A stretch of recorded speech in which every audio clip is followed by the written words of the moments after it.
Hello guys, welcome to our channel Crick Gossip. So আজকে আমরা IPL 2024 এর match number 38 Rajasthan Royals versus Mumbai Indians এর pre match show নিয়ে আলোচনা করব। তো গাইস, চলো এবার শুরু করি। তো কালকে একটা ধামাকাদার ম্যাচ হইতে যাইতেছে, Rajasthan Royals versus Mumbai Indians.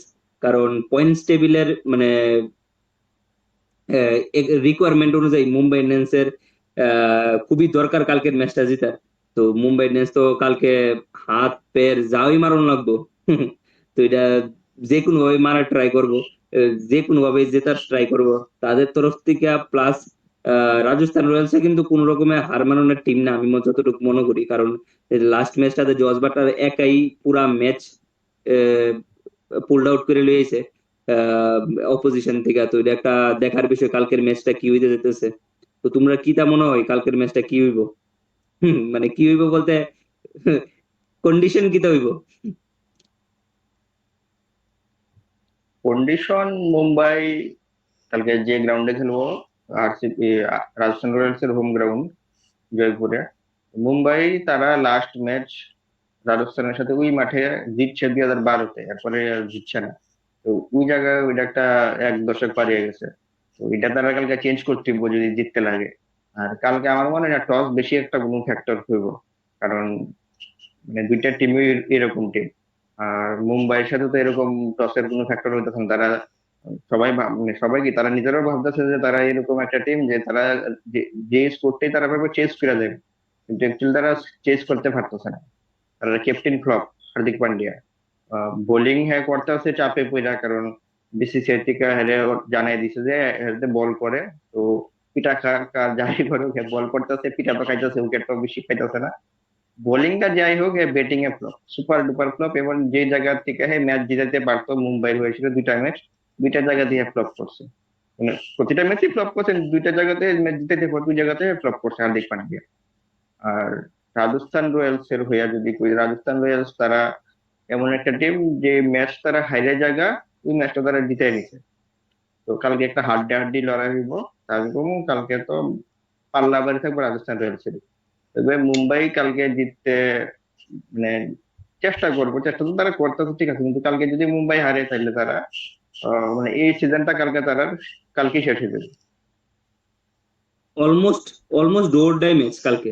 মানে তুমি তারা পয়েন্টস টেবিলের মুম্বাই ইন্ডিয়ান্স লেগে প্রতিটা ম্যাচে ডোর দেয়, কালকে যদি হারে মানে তারা ভেন্টিলেশনে পড়ে রয়েছে, কালকে হারলে তারা ভেন্টিলেশন থেকে মানে লাস্ট লাস্টে যাবো ওরা, আইসিইউতে। আইসিইউতে। এরপর ডাইরেক্ট মর্গে।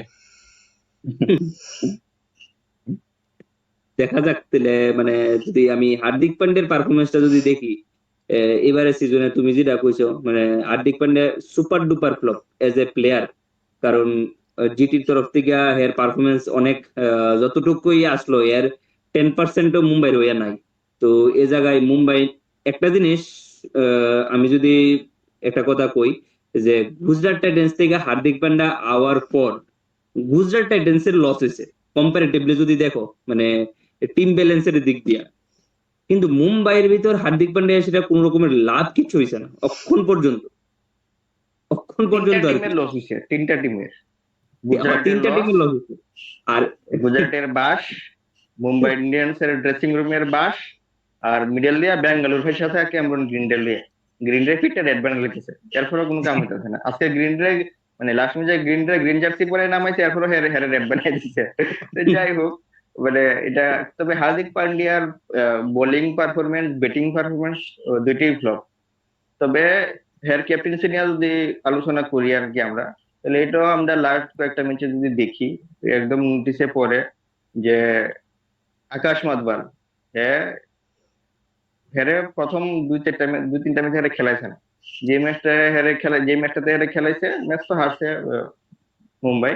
দুই ম্যাচটাতে দুই তিন উইকেট পাইছে, ভালো পারফরমেন্স করছে। মিডিয়াম যখন প্রেস কনফারেন্সে গেছে, তখন হেরে ক্যাপ্টেন্সির ব্যাপারে যখন কথা কইছে, হ্যাঁ হ্যাঁ, মানে এরকম একটা আনসার দিয়েছিল যেটাতে বুঝাই দিছে যে রোহিত শর্মা মানে হেরে মানে আকাশ মাতবার রোহিত শর্মারই ক্যাপ্টেন্সিতে বেশি বিশ্বাস করে। লাস্ট ম্যাচে দেখা যাচ্ছিল একটা টাইমে, ভিডিওটা অনেক ভাইরাল হয়েছে। আকাশ মাতবাল ফিল্ডিং সেট করতে হচ্ছিল, হার্দিক পান্ডিয়া কিছু একটা ইশারা দিছে, হার্দিক পান্ডিয়া গুছে ওই মানে অন্যদিকে ফিল্ডিং সেট করতে, আকাশ মাতাল কিছু না এদিকে না অন্য অন্য ফিল্টার মানে ওই অন্য সাইডে ফিল্টার লাগাইছে, তখন হার্দিক পান্ডিয়া ছেড়ে দিয়েছে, কিন্তু রোহিত শর্মা এসে না রোহিত শর্মার কথা শুনতেছে, আকাশ মাতাল হার্দিক পান্ডিয়ার কথা শুনতেছে না। তো ওই জায়গা তো একটা ক্যাপ্টেন্সির একটা ব্যাপার দেখা গেছে।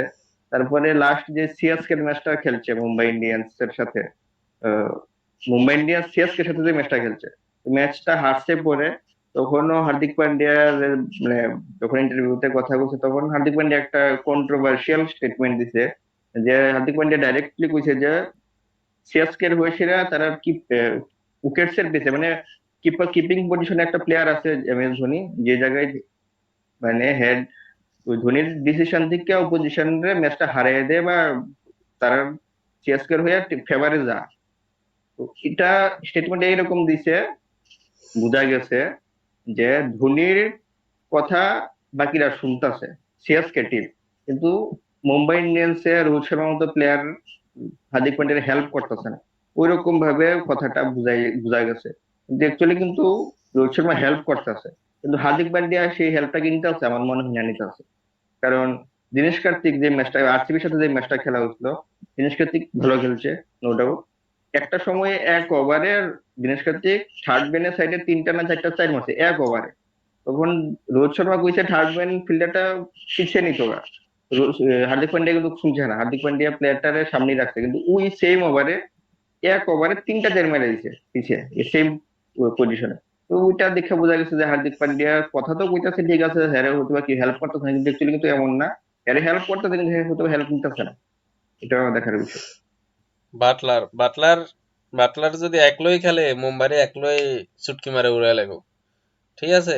কি লাগে হুম। মুম্বাইয়ের এখন যে হাল এই হালে দেখা যাইতেছে যে মুম্বাইরে বাঁচানোর মতন কেউ নাই। সামনে যদি বাটলারের মতন প্লেয়ার হরে, রোহিত এই হার্দিক পান্ডিয়ার মাথায় এমনি গুলা যাবো গা। গোলাই সেটা বলারের কব যে বল এদিকে প্লেয়ার রাখছি এদিকে প্লেয়ার রাখছি, তুই তোর বল কর, আমি দেখতে আছি। বলার কব যে আমি এমন না, আরে কয় যে আমি বুঝতেছি তুই বুঝার লাগতো না, তুই বল করার আছে তুই বল কর। আর বাটলার দেখবো যে বাটলার শুধু জায়গা জায়গা বুঝে বুঝে মারবো। কিন্তু সবচেয়ে বড় কথা হয়েছে রাজস্থানের কিন্তু স্যামসনের কিপিং ক্যাপ্টেন্সিটা গত বছর যেভাবে চলতেছে এই বছরও সেম ভাবে চলতেছে। গত বছর দুর্দান্ত ক্যাপ্টেন্সি করতেছে, শুধু সঞ্জু স্যামসনের লাক খারাপ যে হে ইন্ডিয়ান টিমে যেতে পারতেছে না। তো এই রাজস্থানের টিমটা কিন্তু খুব ভালোই ব্যালেন্স আছে। রাজস্থানের আমার মনে হয় যে কালকে রাজস্থানের ফেভারিট থাকবো মুম্বাই টিমের থেকে। তো আজকে যেরকম ভাবে ব্যাঙ্গালোরের টিকিট যায় যায় অবস্থা হয়ে গেছে গা, কালকে আমার মনে হয় যে মুম্বাইয়ের সেম অবস্থা হয়ে যাবে গা, যদি না রোহিত শর্মা সামনে এসে যদি হার্দিক আর রোহিতের যদি কম্বিনেশনটা না হয়, যেটা একটু আগে কথা হয়েছিল যে ওই আকাশ মাধওয়ালের বোলিং ডিপার্টমেন্ট লইয়া, হার্দিক প্লেয়ার কি হয়, যেমন ঋতুরাজ কি হয়, ঋতুরাজ কোনো ডিসিশন লইতে যাইয়া আগে দলের জিগায় যে কি করা যায় কি প্ল্যানিং, কিন্তু হার্দিক এটা করে না। হার্দিক রোহিতের একবারের লাগেও ডিসকাস করে না যে কি করা যায়, রোহিত নিজে যায় সেটা হেরে হেল্প করতে চায়। তো একটা যখন ক্যাপ্টেনশিপ থেকে সরায় যাওয়ার পরে যদি তুমি হেল্প না চাও, সে নিজের থেকে কতবার যাবো, হ্যাঁ নিজেরও একটা ইনসাল্ট ফিল হতে পারে। হার্দিকের দরকার আগে রোহিতের সাথে প্রত্যেকটা ওভার হোক বা প্রত্যেকটা ডিসিশন হোক, রোহিতের থেকে আগে ডিসকাশন লন যে কি করা যায় যদি দরকার পড়ে। এমন না যে সব ডিসিশন যে লইতে লাগবে, এমনও না। তো আমার মনে হয় যে পারফরমেন্সটা যেহেতু মুম্বাইয়ের এখন যদি রেজাল্ট ভালো হইতো তখন কিন্তু আমরা এই ডিসকাশনটা করলাম না হলে, কিন্তু রেজাল্ট যেহেতু খারাপ তখন হার্দিকের বুঝতে লাগবো যে আমার রোহিতের থেকে হয়তো কিছু অ্যাডভাইস লইতে লাগবো বা ডিসকাশন করতে লাগবো, যে আমি যে ডিসিশনটা লইতাছি এটা হয়তো বাকি যে টিমটা কেমনে নিতে আছে, হয়তো তুমি যদি আমার সাথে থাকো আর আমরা দুজন যদি ডিসকাশন করি, বাকি প্লেয়াররা খুশি হইবো, বাকি প্লেয়াররা একটু মোটিভেট হইবো, বাকি প্লেয়াররা একটু পারফরমেন্স ভালো দিব। তো আমার কাছে মনে হয় যে হার্দিক পান্ডে এটা যদি করে তাহলে এখান থেকেও মুম্বাইয়ের ঘুরে দাঁড়ানোর অনেকটা সম্ভব আছে, যেটা মুম্বাই টিমের এটা ক্ষমতা আছে, এটা করে দেখাতে পারবো। তো এটা দেখা যাক কালকে কি হয়। তো আমরা যদি রাজস্থানের দুই তিনটা প্লেয়ারের উপর আমরা নজর যদি রাখতে চাই, এই একটা প্রথম প্লেয়ার হইব আমরা যশস্বী জয়সওয়াল। আহ, আমরা টি-20 ওয়ার্ল্ড কাপের লিগা ইভেন একটা ভালো কন্টেন্ডার আসলো আইপিএল শুরু হওয়ার আগে রোহিত শর্মার সাথে এজ এ ওপেনার। বাট যশস্বী জয়সওয়ালের পারফরমেন্সটা নিয়ে কিন্তু একটা কোশ্চেন মার্ক রয়ে গেছে। আর তো নেক্সট আমরা যদি আরেকটা প্লেয়ারের নিয়ে ডিসকাস করি, রিয়ান পরাগ। রিয়ান পরাগ কিন্তু আইপিএলটা শুরু হওয়ার আগে চর্চা অনেক বছর ধরে চলতেছে হের পারফরমেন্স, কিন্তু এবার পারফরমেন্সটা খুবই ফ্লারিশ হয়েছে এই সিজনে। তো হের নিয়েও টি-20 ওয়ার্ল্ড কাপ একটা কোশ্চেন মার্ক চলতেছে। তো কি মনে হইতেছে, ইয়াশাসপি জয়সওয়াল কি টি-20 ওয়ার্ল্ড কাপে চান্স পাইবো, নাকি রিয়ান পারাগ চান্স পাইবো? তোমরা কি মত, মানে রিয়ান তোমরা কি মতামত? রিয়ান পারাগের যদি আমরা সাইডে রাখি, জয়সওয়ালের কথা আমরা যদি কই, তাহলে যেহেতু এখন কিছুদিন ধরে একটা নিউজ চলতেছে যে রোহিত আর বিরাট ওপেন করব, এই নিউজটা যদি ঠিক হয়ে যাগা তাহলে জয়সওয়ালের টিকিট বাদ,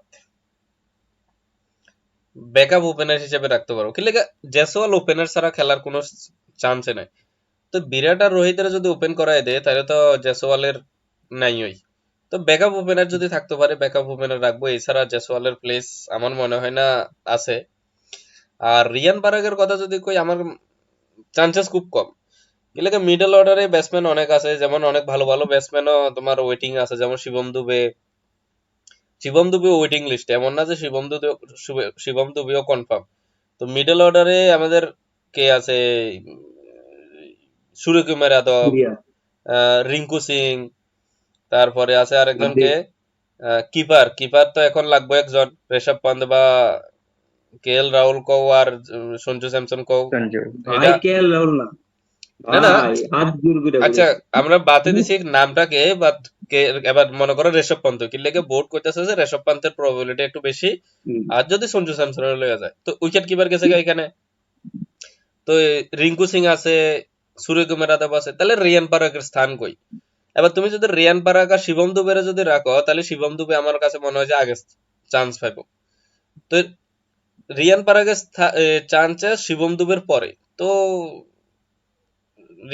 রিয়ান পারাগের চান্সেস আমার কাছে মনে হয় না, সে আশা ছেড়ে দিলেই পারে।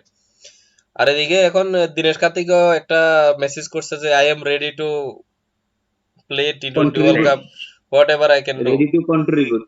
হ্যাঁ, কন্ট্রিবিউট। তো সিলেক্টর যদি আবার চান্স দিয়ে লাই, দিতেই পারে, কোন জানা। তো আশা কম, ঠিক আছে, বাট এটা জাস্ট কথাবার্তার মধ্যে যে হে রেডি আছে, তো দিত না কিন্তু। ওই আর কি, যদি বিরাট কোহলি ওপেন করে লাই তাহলে জয়সওয়াল বাদ, আর রিয়ান পারাগ তো চান্সেস মনে হয় না। আমার মনে হয় মানে এই আইপিএল এর আগে তো অনেকটা কনফার্ম মোটামুটি আমরা ধারণা করে রাখছিলাম রোহিত শর্মা আর জয়সওয়াল ওপেনিং করবে, কিন্তু এই সিজন আইপিএল এ জয়সওয়ালের পারফরমেন্স একদম নাই, মানে নাই বলতে নাই। হ্যাঁ, আমার কাছে মনে হচ্ছে আর one of the worst season যাইতেছে। বেশি তো খেলছে না, কিন্তু এই সিজনটাই তার একদম লাস্ট সিজনে যে খেলা খেলছিল জর্জ বাটলারের ধাপা চাপা দিয়ে গেছে, জর্জ বাটলার মতো প্লেয়ারে। আর এই বছর তো হ্যাঁ কই আছে, মানে জাস্ট তারা জিততেছে দিকে হ্যাঁ এটার বেশি আলোচনা হইতেছে না। যদি তারা হারতো আরসিবির মতো তখন হ্যারিলেও কিন্তু অনেক কথাবার্তা চললো। তবে একটা নিউজ যেটা শোনা গেছে, রোহিত শর্মা আর বিরাট কোহলি ওপেনিং করতে পারে টি20 ওয়ার্ল্ড কাপে। এমন যদি হয় তাহলে আমি কোনো জয়সওয়ালের চান্স খুবই কম, মানে নাম্বার থ্রিতেও থাকতো না। কারণ যদি বিরাট কোহলি রোহিত শর্মা ওপেনিং করে টি20 ওয়ার্ল্ড কাপে, তাইলে সম্ভবত ঈশান কিষান আয় করতে পারে নাম্বার 3-এ as a wicket keeper batsman. আর তাহলে চাইরে সুরিয়া, মানে এরকম একটা হইতে পারে তবে মেবি। সঞ্জু আর স্যামসন কি রিয়ান, এখনো চান্স পেত না? আইতাছি, রিয়ান পরাগে আমার মনে হয় না চান্স নেই। হ্যাঁ ঠিক আছে, কথাবার্তা চলতেছে, কিন্তু হ্যাঁ তো ডেবিউ করছে না এখন ইন্ডিয়ার হয়ে এসে। তো ডাইরেক্ট ওয়ার্ল্ড কাপে নিয়ে আসলে একটা প্লেয়ার ম্যাচ খেলান, এটা মনে হয় না হইব। আর আমার কাছে হ্যাঁ, সঞ্জু স্যামসনের একটা চান্স আছে। এদিকে যদি আমি কিছু কই, আমার কাছে মনে হয় যে এদিকে জয়সওয়ালের থেকে অভিষেক শর্মা নিনি কোনো ওপেনারের লেগে লয়ে জায়গা কি জানি কখনো যায় না। Same same uncapped player. Abhishek Abhishek Sharma আর ওই রিয়ান পরাগ আনকেপ নিলে নিতে পারে। আমি তো কুমু দুটারে খেলাই দেখ, রিয়ান পরাগ ক্যাপ্টেন্সি দেখ, মানে টি20-র ভিতরে এরকমই হওয়া উচিত। কিন্তু ইন্ডিয়া, আমার মানে কোনো অবাক হওয়ার কিছু কোনো কারণ নাই যদি রোহিত শর্মা বিরাট কোহলি তো থাকবোই, দীনেশ হ্যাঁ, কার্তিক, KL রাহুল, অশ্বিন, ভুবনেশ্বর কুমার, জাডেজা, ভাই কে রাহুলের আহ, নাম লইও না। সবাই যদি একবারে কিছু মানে কোনো লাস্ট ম্যাচ দেখছি উদার করার KL রাহুল কিটা কথা করছে, নেই। থাক। যে ম্যাচে KL রাহুল চান্স কিন্তু আছে, যা যে আমরা যতই না করি, ট্রল করি, এই করি সেই করি, কারণ ঋষভ পান্ত ভালো খেলতেছে, কিন্তু ঋষভ পান্তের যে কালকের ইনিংসটা, এটা মানে কি করছে হেই জানে। আর সঞ্জু স্যামসন ভালো খেলতেছে, কিন্তু হে টপ অর্ডারে ভালো খেলতেছে। জিতেশ শর্মার একটা ভালো চান্স আছে উইকেট কিপার। জিতেশ শর্মা নিজের পায়ে নিজে কুড়াল না, নিজের পায়ে কুড়াল দিয়ে কাটতে লাইছে। তো আর ধ্রুব জুরেল টেস্ট সিরিজের পরে হ্যার একটা নাম শোনা যাচ্ছিল যে হ্যাঁ একটা মানে ভালো ক্যান্ডিডেট ওয়ার্ল্ড কাপে যাওয়ার লাগে, যদিও হ্যাঁ ডেবিউ করছে না, হ্যাঁ ডেবিউ করছে না T20-তে। এরপরেও হ্যাঁ একটা চান্স আসলো, কিন্তু হ্যাঁ কিন্তু কিছু করার চান্সও পাইছে না। মানে দুইটা তিনটা ইনিংস হইতে বা চান্স পাইছে ভালো, কিছু করার নিজেও চান্স পাইছে না। তো হ্যারও দোষ নাই। তবে আমি তো রিয়ান পরাগ, অভিষেক শর্মা, এরপরে এই ময়াঙ্ক যাদব পেসার, তাদের হলেও কথাবার্তা চলছে, কোনো চান্স নাই আমার মনে হয়। পাইবো, তারা নেক্সট সেশনে পাইবো আর কি, এই ওয়ার্ল্ড কাপের পরে তারা আস্তে আস্তে পাইবো। মানে কেমনে কম ইন- ইন্ডিয়ান ইন- টিম, বেশি ইন্ডিয়ান টিমের কোনো ভরসা নেই। এই বছর যদি রোহিত শর্মা যদি ওয়ার্ল্ড কাপ জিতে নিয়ে পরে, তারা বুঝতে পারে আমরা নেক্সট সিজন, নেক্সট টাইম আমরা চেষ্টা করুন বিরাট কোহলি আমি নেক্সট সিজনে খেলতে মানে খেলতে আগ্রহী থাকুন। এই শুনে কিন্তু আমিও রিটায়ারমেন্ট থেকে আবার আসুন, আমিও একটা ওয়ার্ল্ড কাপ চাই, এই কোনো ভরসা নেই। তবে ইন্ডিয়ার যে টিম লিয়া মানে বোঝা যাইতেছে, এটা এখন কইতাম না, নেক্সট ইয়ারে সাসপেন্স রাখুন। যে টিম লিয়া T20 ওয়ার্ল্ড কাপে যেতে যেতেছে, রেজাল্ট আমরা সাসপেন্সে রাখুন, কিছুদিন পর আলোচনা করুন, টিমটা সিলেকশন হোক, তারপর এটা নিয়ে ডিসকাস করুন। ঠিক টিম আছে। সিলেকশন মেবি এই মাসের 27, 28, 29 এই 3 দিনের মধ্যে একটা বৈঠক হইব। তারপরে মে মাসের 5 তারিখ হইতে পারে টিম অ্যানাউন্সমেন্ট ওয়ার্ল্ড কাপের। ঠিক আছে, তো আজকের ভিডিওটা এখানেই শেষ করছি। আশা করি তোমাদের ভিডিওটা ভালো লাগবে। ঠিক এমন ভাবেই বাকি টিমগুলো সম্পর্কে জানতে আমাদের YouTube channel Crick gossip subscribe করুন। তার পাশাপাশি লাইক এবং কমেন্ট করে আপনাদের মতামত জানান। থ্যাংক ইউ, গুড নাইট, শুভরাত্রি।